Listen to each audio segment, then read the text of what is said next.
Career Technology Education Division, we are unable to send teachers to professional development activities that help them keep up to date in the industry standards, which enable them to teach students what is needed in the workplace. We're fortunate enough that before the great crash here recently, that a combination of local and General Assembly funds were able to finally build an alternative school for Washington County. Prior to that, we were in a trailer park, literally trailers in the parking lot of one of the high schools. So now we have this great $14.7 million building with empty classrooms because the budget cuts means we can't staff as we were told we were supposed to be able to. We still can't offer courses. Well, we do. We have 11th graders in with 10th grade English courses because we don't have the staff to teach the 11th grade English. We have 12th graders, seniors, that are still salvageable. We can get them with that degree, but we don't have the staff. Because we don't have the staff, they can't send them to us, so they drop out. And these are the ones that bring down the stats. These are the ones that, whether I agree with all of the measuring and testing and everything else, No Child Left Behind, are left behind. And so we bring them in, and I put Band-Aids on them, and I send them home to be cut up all over again. And they come back, and we don't have the staff to offer health care, mental health, counseling, resources, interventions, because we don't have enough reading support. I've got 10th graders who still can't pronounce words, and I'm sending them in for high-stakes testing. They should not be in my class. They should be in a reading class. They're not statistics, they're kids. Budget cuts have impacted the schools and the students dramatically. In Washington County, we've reduced course offerings as a result of retirements. Teachers have retired, they've not been replaced. As a result, our class sizes are larger, offerings have been reduced, and students aren't receiving all the elective courses that could be made available to them. Art and music have suffered. The opportunities for our youngsters in the elementary programs to start in instrumental music have been reduced. Teachers are sharing 3 or 4 schools so that they can get music maybe once a week, sometimes less than that. And the field trip opportunities for all levels have been decreased because there's not the budget for the drivers, for the coverage in classes, the substitutes, and students then don't get the real-world opportunity to apply what they've learned in school. I used to work with some teachers, and we worked as a team, and we would take kids and we could do a water study trip, and the water study trip would then tag team with English and social studies. So we would combine what's happening with in the social studies environment with the government, and then we would write about it. But as a result of the budget cuts, the opportunities to take 3 or 4 teachers with several students into the environment and study the water and the quality issues, and then tag team that with government and policy, and then to do the writing and analysis. We just aren't able to do that anymore because we have to stay in class, don't have the buses, and we have to prepare for our state tests.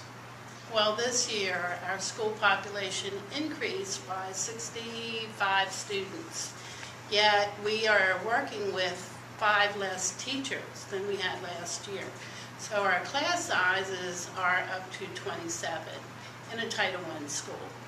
These students of today have such high needs. They're not just impacted by the economics, but by family situations, just life in general. And they come with these high needs, and our new teachers really need more support in how to deal with these students. And I can understand it. I used to be shocked at the fact that they said that 50% of the teachers leave within their first 5 years. But just in the past 2 or 3 years, I've seen evidence of why they question what they do. The big picture of budget cuts and how it has affected my school is pretty serious. My school is a magnet school of sorts. We rely on recruitment for our enrollment. And our previous superintendent, and even now, there's the expectation that we have a certain number of students attend our school. Well, to do that, we have to be attractive. The building itself, the design has to be attractive. We have to have programs that are attractive, and we have to have then the staffing for the programs. Well, we can't offer programs or courses without staffing. So many times in the last couple years when my administrator has asked, well, I need another teacher for AP. We have students who want to come to our school, but they want AP, and we don't have the staffing. Well, we don't have money for that. The population of teachers has diminished.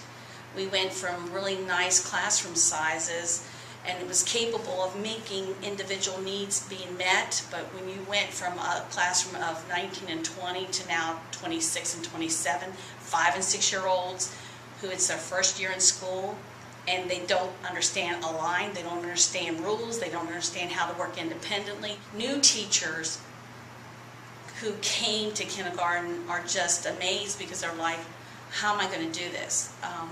You have teachers going home crying because they're like, I don't know how I'm going to make this, I don't know how I'm going to do this, I don't know how I can meet their needs, and they're spending hours and hours at home planning things, and then they come back in the next day and they're trying to implement what they've done, and it's hard for them. I've always wanted to teach. It's a career for me, it's what I want to do. These teachers coming in want it, but when they get there, they see the work. They see that there is no backing there to help them find materials or give them things to help them with their career or help them with their teaching. They're like, I'm not going to make it. This is killing me. You know, it's just, their heart's there, but reality, they're looking and seeing that I can't meet each kid's need when I'm overloaded with 26, 27 children. And they're starting to feel like they're failures. In Washington County, we've become like a training ground for teachers, brand new teachers, and we go extensively out for recruitments. And the teachers come in and they're getting their training, they're getting their year's experience, they're getting their tenure, and within 5 years they'll leave our county to go to another county that has better benefits, better pays, better conditions. And so we're finding that in 5 years new teachers are leaving us, and then we're starting all over again.